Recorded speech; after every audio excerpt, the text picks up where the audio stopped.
जय हिंद दोस्तों। आप सभी को सबसे पहले प्यारा सा गुड इवनिंग, गुड मॉर्निंग। आप क्लास को जब देखते तो आपके लिए वही है। ठीक है। और ये क्लास आपका हम ले रहे हैं शाम में, इसलिए आपको गुड इवनिंग। चलिए आज आपको देंगे हम सवाल एम टी एस 2023 का। यानी कि आपको जो सवाल देंगे हम वो सवाल आपका एम टी एस 2023 का है, किसी एक सीट का। ठीक है। आपका 20 सवाल आता है, उसमें से आपको सवाल देंगे। आपको बस इस सवाल को अच्छे से देखना और करना है। अब देखिए, अगर आप पढ़ते ना सिलेबस, तो जितना पढ़ते हैं सिलेबस उतना जरूरी होता है आपको कम से कम दो तीन 3 से 4 साल का सवाल करना प्रीवियस ईयर का। तो हम क्या करते हैं कि पहले हम 23 वाला सवाल कर लेते हैं, उसके बाद जब फिर 22, जब ये खत्म हो जाएगा फिर आपको 22 21 वाला सवाल आपको हम देंगे। ठीक है। लेकिन पहले हम सवाल ये वाला कर लेते हैं। चलिए सवाल करते हैं।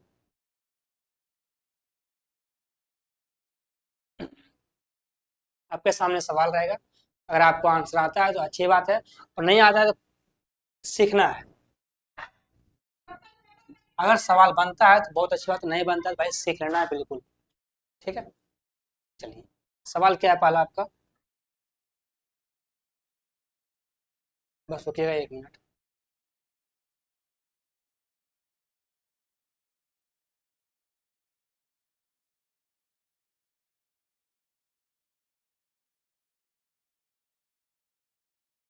आपका पहला सवाल है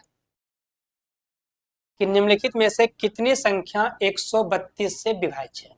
ये पूछा गया। देखिए, इस सवाल का उतना इम्पोर्टेंट नहीं है, लेकिन इसका टाइम पर इम्पोर्टेंट। आप बताइए कि अगर आपको 132 से चेक करना है तो करना पड़ेगा ना, जल्दी करना पड़ेगा। ये इम्पोर्टेंट है। अब देखो आप, 132 होता क्या है? ये होता है 11 और ये होता है 12।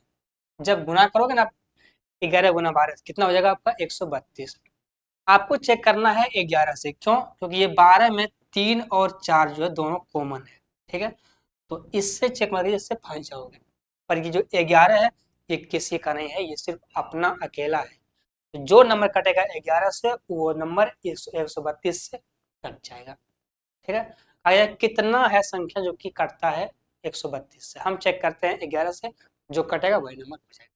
आप देखो ऑप्शन नंबर ए क्या, ऑप्शन नंबर पहले देखो, पहला ऑप्शन ए क्या है? 66, ये कटता है 11 से, तो आपका ए को कट गया।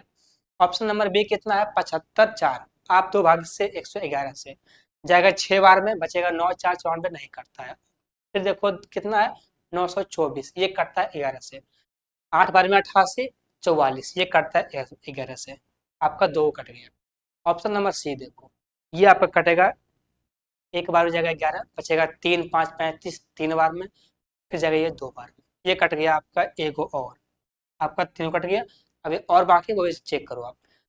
15 26, ये जाएगा एक बार में 11, बचेगा 4 2 42, फिर बचेगा 6, ये नहीं होगा आपका। ऑप्शन नंबर देखो अगला, फिर देखो 198, ये कटता है 11 से एक बार में और 8 बार, ये कटता है आपका 11 से। अभी और बचा, उसको भी चेक करना पड़ेगा आपको। ये करता है आपका जाएगा 11 से एक बार में, 9 4 94, ये नहीं होगा आपका। 21, ये भी आपका नहीं होगा। तो ये सब आपको चेक करना पड़ेगा। ठीक है। आप 11 से भाग दो, पूरे में जो नंबर कटता है उस नंबर को आप लिख लो, 1 2 3 4।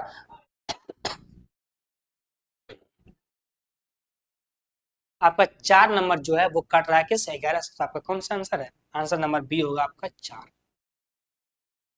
भाई जरूरी ये बात है कि जल्दी कितना कर पाते हो। ओके। चलिए करते हैं सवाल।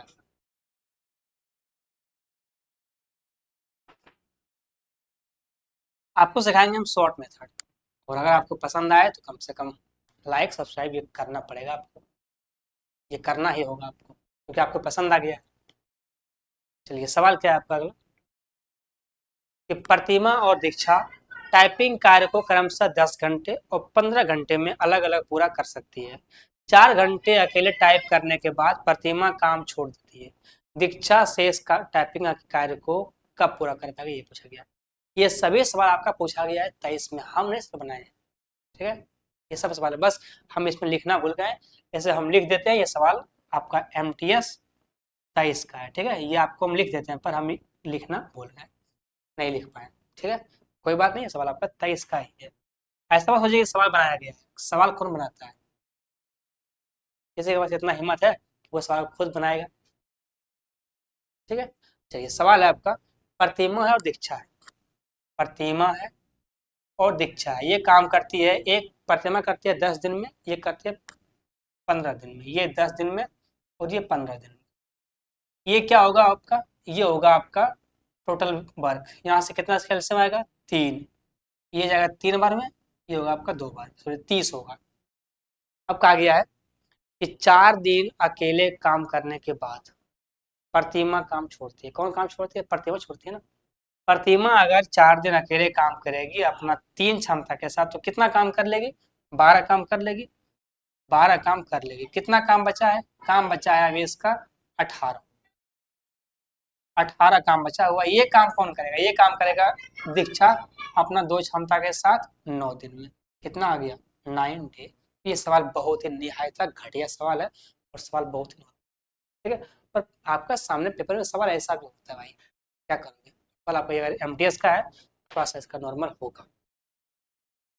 करते हैं सवाल अगला।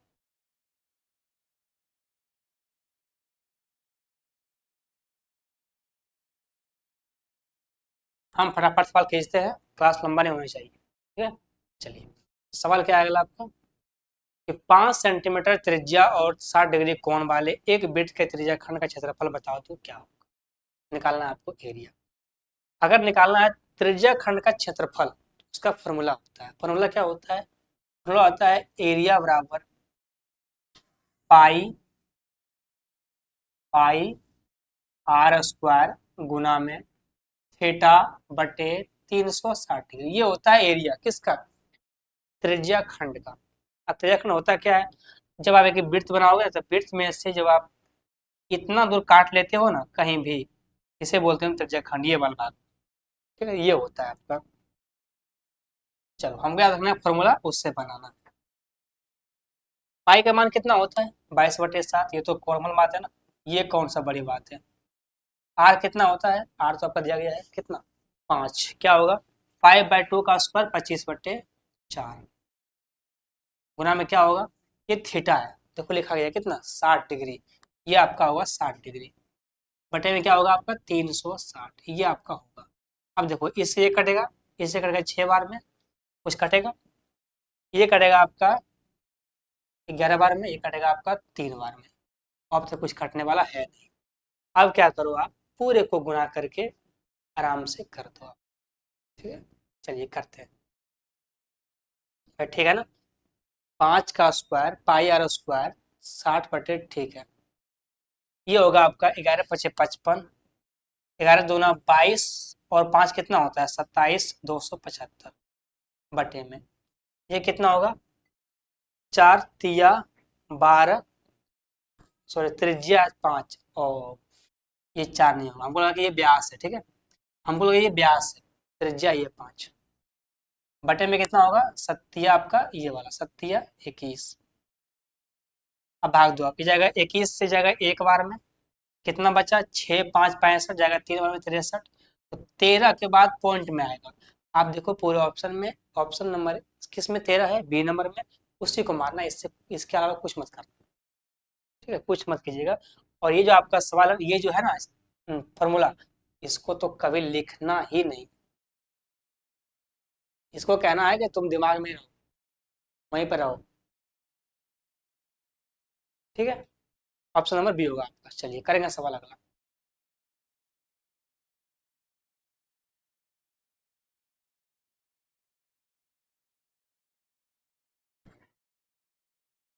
ओके मेरे भाई, बताओ सवाल का आंसर क्या है। सवाल है कि अर्धवार्षिक रूप से, वही है ना भाई, सवाल है कि अर्धवार्षिक रूप से संयोजित होने पर 1 साल के लिए 50,000 पर 8% वार्षिक दर से चक्रवृद्धि ब्याज क्या? आपको निकालना क्या है? CI चक्रवृद्धि ब्याज। अब समझो आप कि क्या बोला गया? अर्धवार्षिक रूप से 1 साल में, 1 साल में होता है 12 महीना, पर क्या बोला गया? अर्धवार्षिक यानी कि 6-6 महीना का 2 बार ये ब्याज है, ठीक है। ये पूरे 12 महीना का है, तो आपको लेगा ब्याज 6 महीना का 2 बार। आप समझो पूरा अगर वर्ष का ब्याज कितना है? 8%, लेकिन जब आप लोगे अर्धवार्षिक में तो आपको लेना पड़ेगा क्या, 4% और 4%, आपको ये लेना पड़ेगा, क्योंकि ये सवाल अनुसार है 8% वार्षिक और ऊपर क्या बोला गया है, अर्धवार्षिक, तो ये पूरा देंगे हम 8%। आप अगर लोगे आधा आधा में 6 महीना पर, तो लो 4%, 4%, तो बिल्कुल सही सर। अब देखो, अब यहाँ से आपके पास दो चीज आता है, एक चीज यहाँ से एक सूत्र होता है वो लगाओ, यहाँ से थोड़ा दिमाग लगाओ वो निकाल लो। आप निकाल लो कि आखिरकार 2 बार में अगर हम 4 4 के हिसाब से 2 बार SCI देंगे तो मेरा ब्याज कितना होगा। देखो भाई, ये सिंपल इंटरेस्ट है नहीं। सिंपल इंटरेस्ट में क्या होता है कि जितना वर्ष होता है उतना गुणा करते वो निकल जाएगा, पर ये है आपका CI, इसमें ब्याज का भी ब्याज देना पड़ता है, ठीक है, तो इसका मामला अलग है। तो अगर आपको 2 बार या फिर 2 वर्ष हो, अगर ऐसे में निकालना हो, मात्र 2 ही बार का निकालना हो, तब लगाना ये नहीं है। क्या चीज, x प्लस एक्स प्लस में x गुणा में x बटे में 100, ये कब लगाओगे आप, जब आपको 2 वर्ष का निकालना हो तब लगाना, वैसे नहीं लगाना। 4 के हिसाब से दे रहे हो ना, 4 प्लस में 4, 4 गुना में 4, कितना होगा भाई, 4 4 8 और 16, ये क्या होगा 8, ये आएगा पॉइंट, क्या होगा 8.16, ये आया आपका 8.16%। अगर हम ब्याज देते हैं 2 बार तब क्या कितना होता है, 8.16%, ठीक है, ये होता है। अब निकालना पड़ेगा, अब निकालना आपको ब्याज, देखो ये इसलिए निकालनी है कि यहाँ से ब्याज निकल जाएगा आराम से, ठीक है, CI निकलेगा डायरेक्ट। मूलधन कितना है, मूलधन आपका, मूलधन है आपका 50,000, 50,000 गुना में दर और गुना में समय, तो दर गुना समय से होता है ब्याज, तो हम तो निकाल लिए ना 8.16%, यही होगा आपका 8.16, परसेंटेज में है, भाग दो नीचे 100 से, ठीक है, ये हुआ आपका डायरेक्ट। तो वो कब निकाल पाओगे, जब आप ये निकाल लोगे तब, नहीं तो फिर आप लगाओ अमाउंट बराबर A बराबर P इंटू 1+R/100 वहां से भी आंसर आएगा, पर ये थोड़ा सा अच्छा है, यहाँ से काट लो आप। देखो अगर ये हटाओगे नीचे बैठेगा 2 जीरो और ना, यहाँ से 4 जीरो, 4 जीरो कट गया, थोड़ा बाद गुना कर लो आप, 16 पंचे 80, 8 8 पंचे 40, कितना आएगा 40 और 80, ये आपका होगा CI। कौन सा आंसर है, आंसर नंबर ए होगा आपका 40 और 80, ठीक है। तो अब देखो, अगर आप लिखोगे ना हर चीज को तो सवाल थोड़ा सा डिफिकल्ट हो जाएगा, और अगर किसी को ना लिखे आप, वो जो हम किए हैं x का मान वो हम कर ले दिमाग में, तो बड़ी चीज तो है नहीं, 4+4 करना है।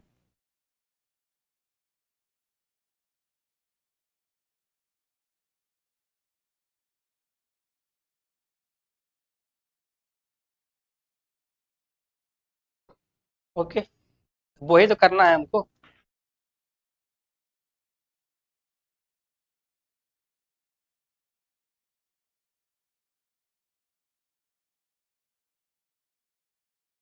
कोई बात नहीं, अगर आपका साथ रहा तो बोर्ड भी आ जाएगा। अभी तो ये कलम चल रहा है ना, पर ये भी बुरा नहीं है, शुरुआत में अगर साथ रहा तो बोर्ड भी आएगा, वो भी डिजिटल बोर्ड।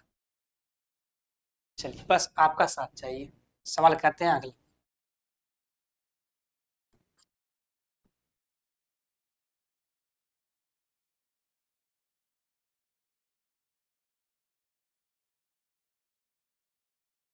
सवाल क्या है अगला, कि मनोज ने अपने माल को क्रय मूल्य से 30% अधिक पर अंकित किया है, उसके बाद ग्राहकों को दिया है छूट भी कितना, 12% का, आगे बताओ लाभ होगा या हानि। देखो 30% अधिक अंकित करोगे और छूट भी दोगे, डिस्काउंट, तो M मार्क प्राइस और डिस्काउंट D, इन दोनों ही, यही दोनों का सक्सेसिव क्या होता है, प्रॉफिट होता है, ठीक है। हमको दिया गया है परसेंटेज में, पूछा गया है परसेंटेज में, सिंपल सा बात सोचो, दिया गया है परसेंटेज में, पूछा है परसेंटेज में, लगाएंगे हम सक्सेसिव, सिंपल बात है। 30% अधिक करोगे अंकित, 12 का छोड़ दोगे, माइनस में 30 और गुना में 12, यही कहानी, बटे में 100, क्या लगा देंगे सक्सेसिव। मेरा आंसर बिल्कुल सही है और परफेक्ट आएगा।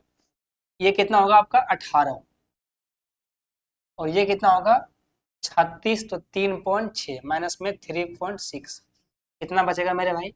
ये बचेगा आपका, ठीक है ना, ये बचेगा आपका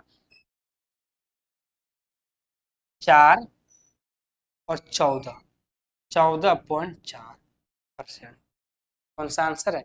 आंसर नंबर डी होगा आपका, 14.4% प्रॉफिट होगा आपको, क्योंकि ये बच रहा है प्लस में। अगर होता माइनस में तब कुछ सोचते भी, तब तो होता लॉस, पर ये है कि प्रॉफिट में लाभ होगा ना मेरे भाई। चलिए करते हैं सवाल अगला, फटाफट खींचिए भाई।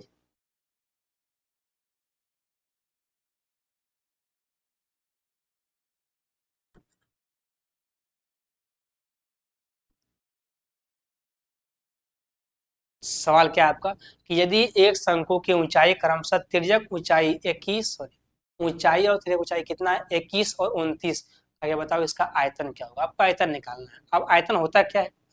आयतन होता है शंकु का 1/3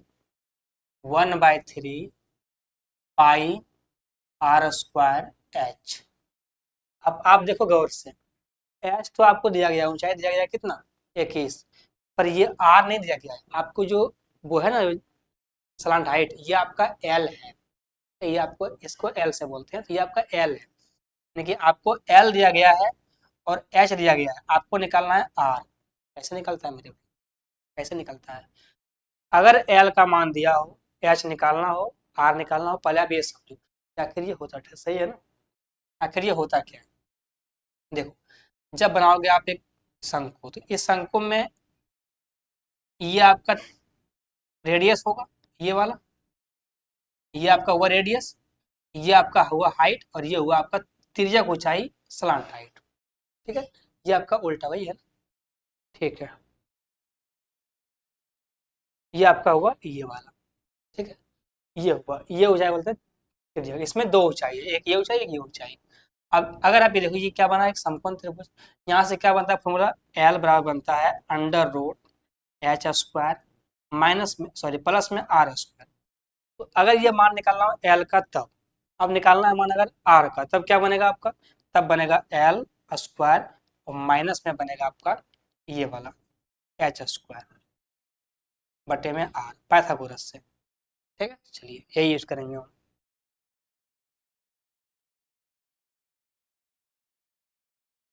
आपको निकालना है क्या?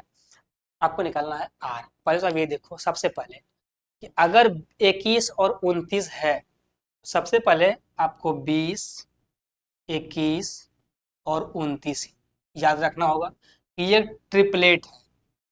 क्या है? ट्रिपलेट है, यानी कि अगर किसी का मान 21 और 29 आपके सामने है, अगला जो मान होगा वो क्या होगा? 20 होगा। ठीक है, ये आपका ट्रिपल आपको याद रखो।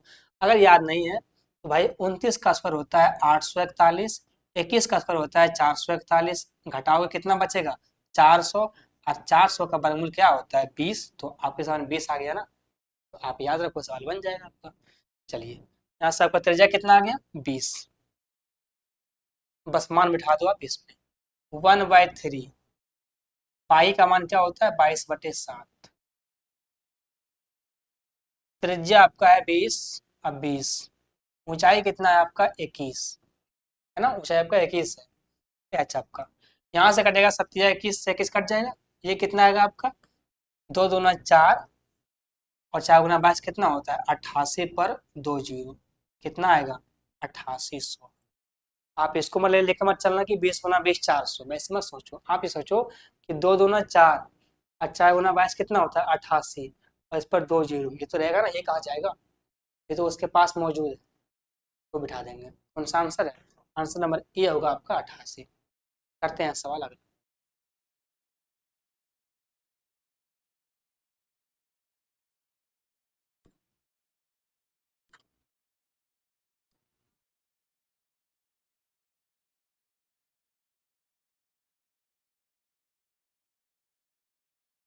ओके मेरे प्यारे भाई, चलो बताओ इस सवाल का आंसर क्या होगा।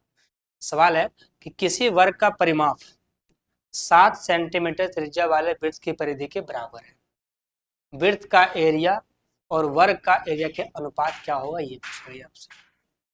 सवाल बहुत अच्छा है, बहुत है, तगड़ा वाला है। करो आप।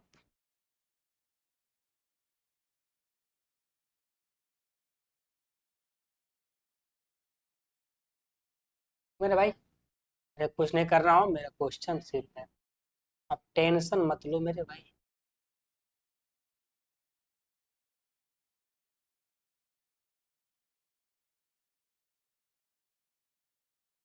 ये आपका सवाल है। सवाल क्या है कि किसी वर्ग का परिमाप, क्या बोला गया, किसी वर्ग का परिमाप क्या होता है? वर्ग का परिमाप 4a। 4a ये किसके बराबर है? वृत्त के परिधि के बराबर है। क्या होता है वृत्त का परिधि? 2 पाई का मान 22/7 और आर, आर कितना दिया गया है आपको? 7। आपको त्रिज्या 7 दिया गया है। यहाँ से ये 7 और ये 7 कट जाएगा, ये कटेगा 2 से, ये कटेगा 2 से, कितना आ गया आपका? ये 11। यहाँ से आपका ए कितना आ गया? 11। ए क्या हुआ है? ए निकला आपका वर्ग का साइड, वर्ग का साइड हुआ है ए, तो मेरा ए का मान तो आ गया है। अब चलो कहा गया है, बताओ वृत्त का क्षेत्रफल और इसका एरिया का अनुपात क्या होगा? क्या होता है वृत्त का क्षेत्रफल? पाई आर स्क्वायर, तो आर तो 7 है ना, तो 7 × 7, अनुपात में क्या होगा? वर्ग का स्क्वायर, वो क्या है आपका? 121 होगा ना भाई। ये 11 है, पर क्या होता है स्क्वायर करना पड़ता है ना, 121। इससे एक कटेगा, इससे कटेगा, किससे कटेगा भाई? ये कटेगा 11 से एक बार में, फिर जाएगा एक बार में, ये कटेगा 11 से 2 बार में, कितना आएगा? 14 सही, 14/11। कौन सा आंसर है? आंसर नंबर सी होगा आपका, 14/11। ये आपका आंसर। ओके, चलिए करते हैं सवाल अगला।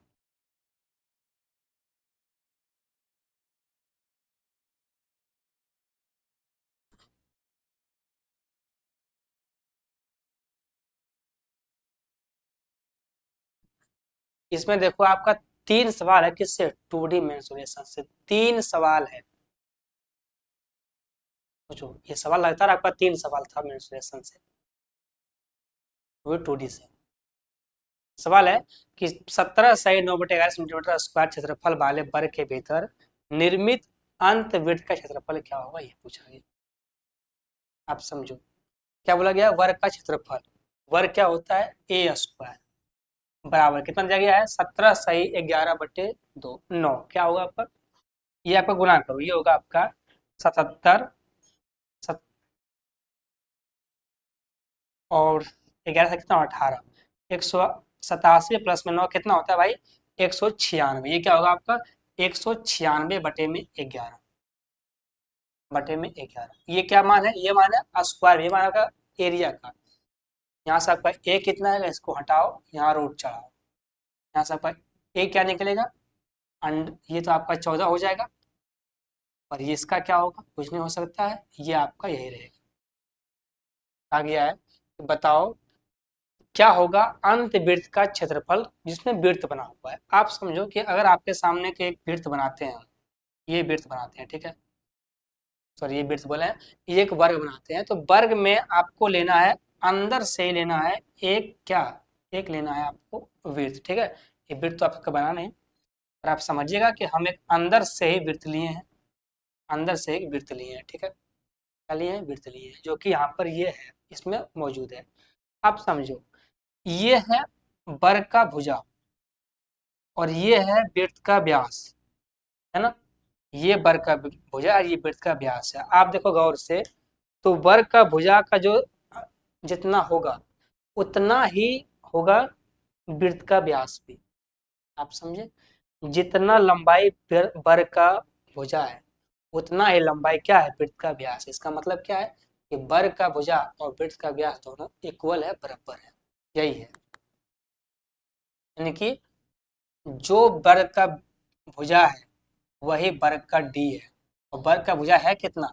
14√11। ये आपका है, पूछा गया बताओ क्या होगा वृत्त का क्षेत्रफल? क्या होता है क्षेत्रफल? पाई आर स्क्वायर, यानी कि 22/7 गुना में आर स्क्वायर, ये आपका होगा 14 × 14 और बटे में आर स्क्वायर, तो ये होगा आपका सिर्फ 11। यहाँ से जाएगा आपका 11 से कटेगा 2 बार में, ये कटेगा 14 से कितना बार में? सॉरी 2 बार में, ये कितना आएगा आपका? 56। ये होगा आपका 56, ये इसका आंसर होगा। कुछ गड़बड़ है क्या भाई? पाई आर स्क्वायर सही तो है, 14 है ना। और सॉरी ये व्यास है। एक चीज देखना, ये आपका जो डी है वो क्या है, डी आपका व्यास है ना। तो त्रिज्या क्या होगा, त्रिज्या इसका आधा होगा, यानी कि त्रिज्या इसमें 2 गुना होगा। ठीक है भाई, व्यास है तो व्यास का आधा होगा त्रिज्या ना, तो आपको इसमें 2 से भाग देना पड़ेगा। तो ये क्या होगा आपका 22 और बटे में 7 गुना में 14 गुना में 14, नीचे होगा आपका 2 का स्क्वायर 4 होगा, और इसका स्क्वायर तो रहेगा सिर्फ 11 ही। कटेगा ये 2 बार में, ये कटेगा 2 बार में, ये 4 से 4 कट गया, कितना बचा सिर्फ 14। ये आपका आंसर होगा 14। कौन सा आंसर है, आंसर नंबर होगा आपका डी नंबर 14। पर एक बात समझना, ये जो आप लिखो ना ये वाला, ये चीज को मत लिखना, इसको आप देखना दिमाग में कि अगर ये बरका है तो वही करना, ऑप्शन में ही सवाल में करना कि ये ऐसे होगा, यहाँ से अगर ये भुजा है तो यही इसका व्यास होगा। अब यहाँ से आप एक लाइन लिख लो थोड़ा हल करने के लिए। ओके चलिए करते हैं सवाल।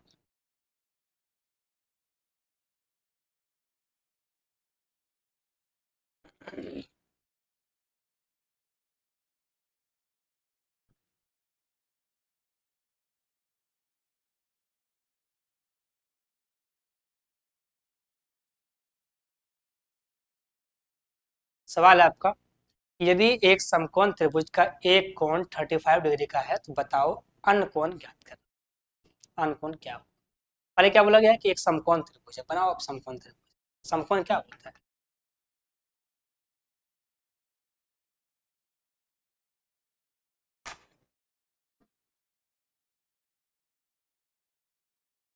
क्या है मेरे भाई, समकोण है।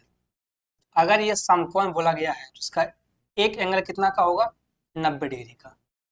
आप देखो, अगर ये समकोण है तो ये कितना बनेगा एंगल, 90 डिग्री का। सबसे पहली बात, अगर कोई भी ट्रायंगल समकोण है तो वो क्या बनता है, एक एंगल 90 डिग्री का। अब समझो, इसमें ये डिग्री 90 है, अब इन दोनों एंगल में से कोई एक का मान कितना दिया गया है, 35 डिग्री। कोई एक का मान दिया गया 35 डिग्री, ठीक है, रहने दो। कोई एक का मान क्या है, 35 डिग्री कहा गया है। बताओ अगर ये मान 35 है तो बाकी जो बचा 2 एंगल उसका मान क्या होगा। आप सोचो, ये तो 90 होगा, एक तो 90 होगा ही, और एक क्या होगा, एक आपका होगा। अब अगर ये 90 है, ये 35 है, तो ये कितना बचा आपका 55 डिग्री। क्यों, क्योंकि ट्रायंगल का एंगल होता कितना है टोटल, 180। 180 में से ये 90, ये 35, तो ये कितना बचेगा आपका 55 डिग्री। तो अगर एक एंगल 35 है समकोण में, तो जो दोनों एंगल होगा वो एक 90 होगा, एक क्या होगा 55 डिग्री। कौन सा आंसर, 90 55। ऑप्शन नंबर बी होगा आपका 90 55। ओके करते हैं सवाल अगला।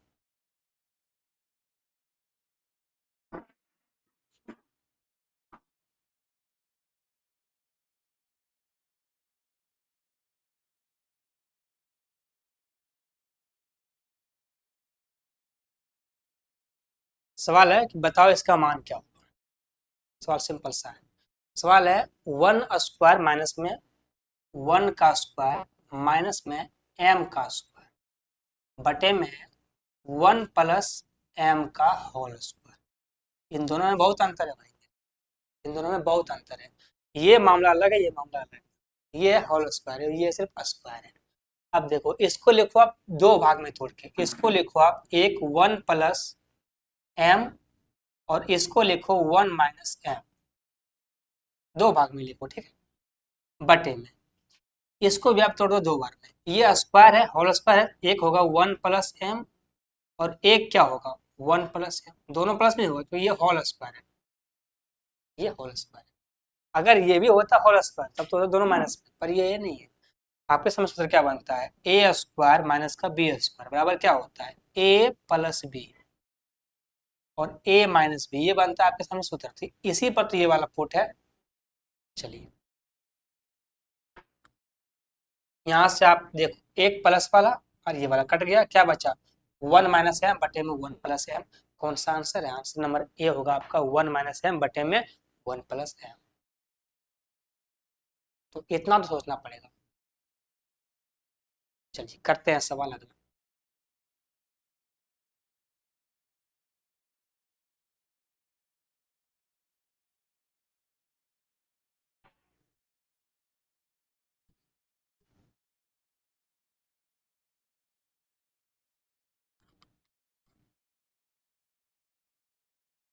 सवाल क्या है कि निम्नलिखित में से कौन सी संख्या 9 से विभाज्य है, ये पूछा गया है। पहले ये पता करना कि अगर किसी को 9 से काटना है तो इसका नियम क्या कहता है। नियम कहता है कि अंकों का सम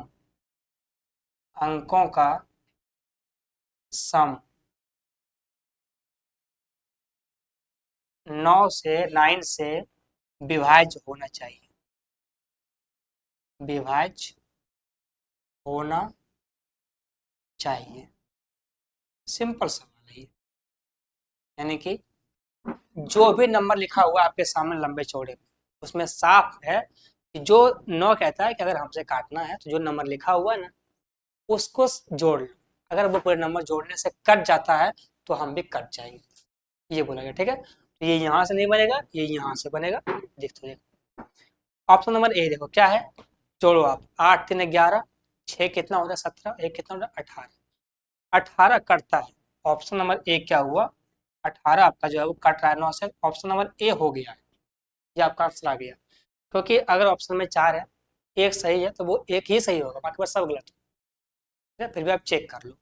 8 7 15, 4 19, 3 22 और 2 24, 9 से नहीं कटता है ना। ऑप्शन नंबर सी देखो, 7 4 11, 11 6 कितना होता है 11 6 17 और 9 26, 5 कितना होता है 31, नहीं करता है। ऑप्शन नंबर बी देखो, 9 2 11, 5 6 16, 6 22 और 8 कितना होता है 30, ये भी 9 से नहीं करता है। जैसे ऑप्शन जहाँ मिलो वही मार दो, वही इसका ऑप्शन होगा। आगे चेक करना आपको नहीं है। करते हैं सवाल अगला।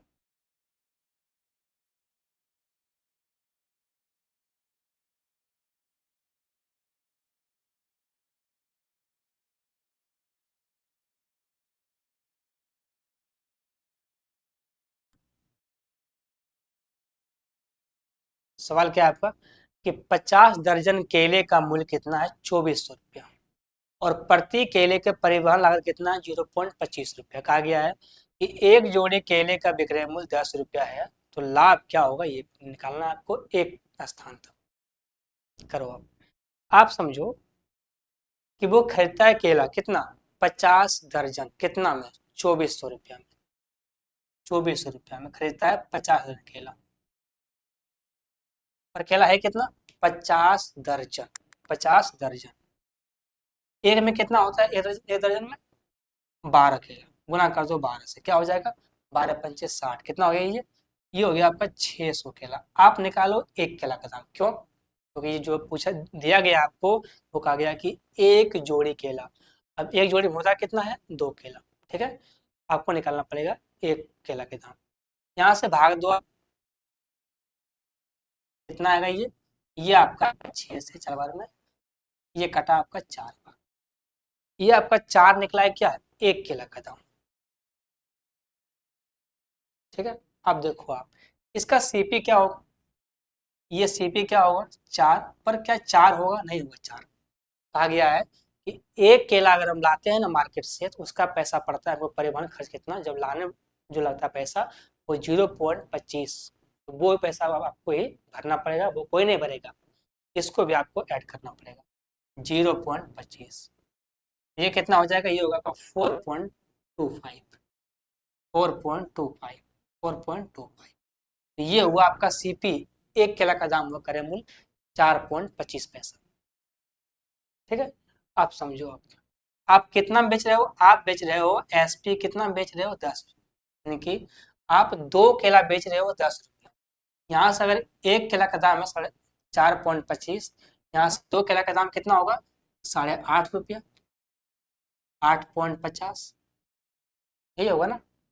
अगर एक केला का दाम 4.25, यहाँ मेरा क्या है विक्रय मूल्य 2 केला का दाम, हम 2 कर लें कितना हो गया 8.5। आ गया, बताओ लाभ क्या होगा, आपको निकालना लाभ परसेंट, लाभ परसेंट। और ये सबको लिखना मत। केला कितना का है? 8.5 रुपया का।